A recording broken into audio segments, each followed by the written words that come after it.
Good morning, students. I am Dr. H.S. Kumawat. As you know, जैसा कि हम income tax के बारे में देख रहे थे, आज हम देखते हैं एग्रीकल्चर इनकम। एग्रीकल्चर इनकम क्या होती है उसके बारे में आप समझ जाएंगे आज।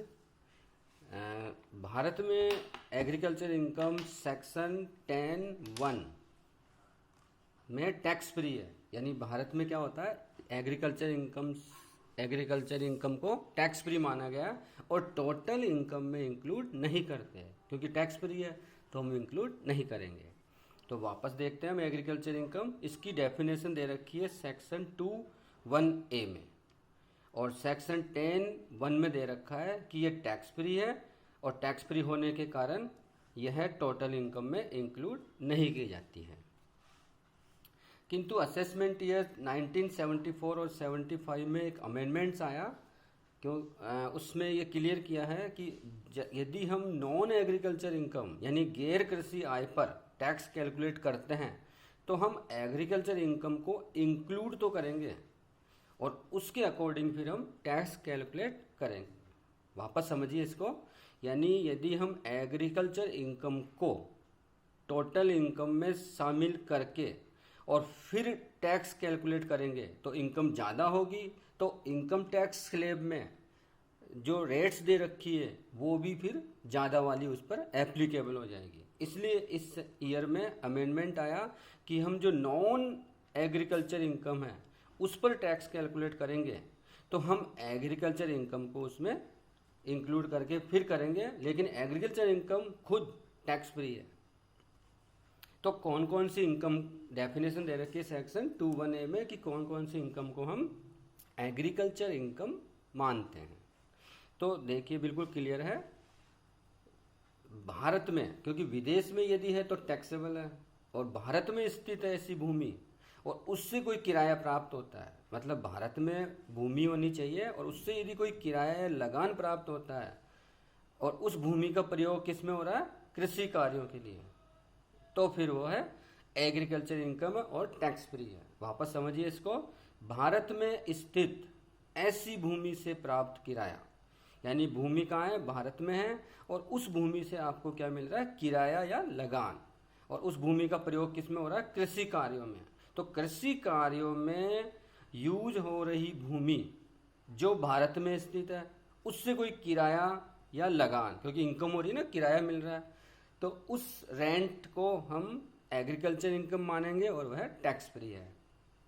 नेक्स्ट, इस भूमि से जो भारत में स्थित है उससे या तो कृषि कार्य करने से या कृषि जो उपज है उसको विक्रय योग्य बनाने के लिए कोई हमने प्रोसेस किया, या उस उपज को बेचने से, फसल को बेचने से कोई इनकम हुई है तो वो भी एग्रीकल्चर इनकम मानी जाएगी। इसी प्रकार भारत में स्थित भूमि पर बना हुआ कोई मकान है या उसके साथ कोई प्लॉट लगा हुआ है, तो उसमें मकान है या कोई भूमि लगी हुई है साथ में, तो उस मकान से आय जिसका हम गोदाम के रूप में यानी भंडार गृह के रूप में यूज कर रहे हैं, तो भंडार गृह के रूप में काम में ले रहे हैं, तो वह भी कृषि आय है। अब इनको वापस समझते हैं एक समरी के रूप में।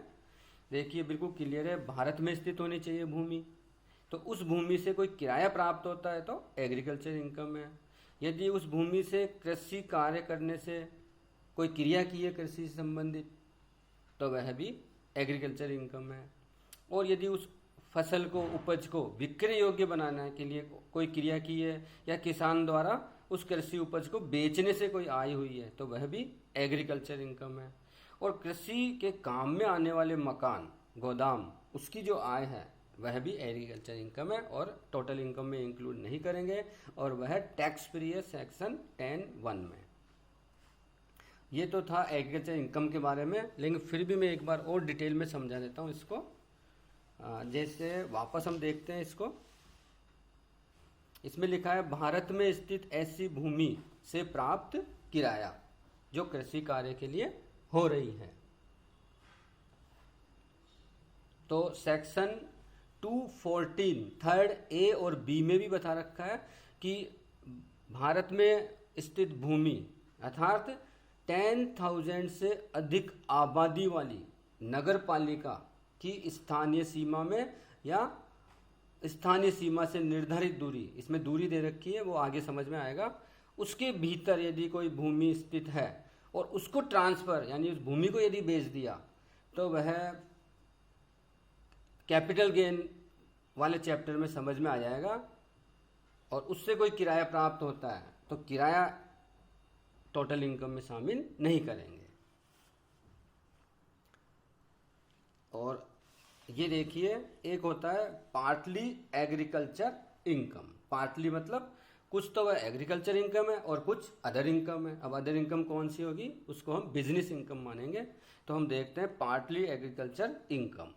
तो ये देखिए, एक तो होता है स्वयं के कृषि उत्पादों को, यानी खुद ने ही उगा रखे हैं, खुद ही कृषि उत्पाद बनाते हैं और उसको यदि कोई मैन्युफैक्चरिंग वाला है और उस कृषि उत्पाद को वह रॉ मटेरियल के रूप में काम में ले रहा है तो वह भी एग्रीकल्चर इनकम होगी। वो अभी मैं बाद में आपको नेक्स्ट क्लास में डिटेल में समझाऊंगा इसको। नेक्स्ट है रबर के उत्पादन से आय। यदि प्रोडक्शन क्या किया, रबर, तो उसमें हम मानते हैं 65% तो एग्रीकल्चर इनकम है और वो टैक्स फ्री है, और रिमेनिंग 35% बिजनेस इनकम है और वह टैक्सेबल है। और यदि कॉफ़ी के उत्पादन से आय हुई है, यानी प्रोडक्शन क्या कर रहे हैं, कॉफ़ी का उत्पादन कर रहे हैं और उससे आय हुई है, तो कॉफ़ी के उत्पादन से जो आय होती है उसमें 75% एग्रीकल्चर इनकम मानी जाती है और वह टैक्स फ्री होती है, और रिमेनिंग 25% बिजनेस इनकम मानी जाती है और वह टैक्सेबल होती है। ये था कॉफ़ी का। अब देखते हैं चाय। तो चाय के उत्पादन से यदि आय होती है तो हम देखते हैं कितना परसेंट तो एग्रीकल्चर इनकम होती है और कितना बिजनेस इनकम होती है। तो 60%, चाय के केस में क्या करते हैं, 60% को एग्रीकल्चर इनकम मानते हैं और टैक्स फ्री है, 40% को बिजनेस इनकम मानते हैं और टैक्सेबल है। वापस देखिए आप, रबर के उत्पादन के केस में 65% एग्रीकल्चर इनकम है, कॉफ़ी में 75% एग्रीकल्चर इनकम है और चाय के प्रोडक्शन में 60% कृषि इनकम है, और जो रिमेनिंग है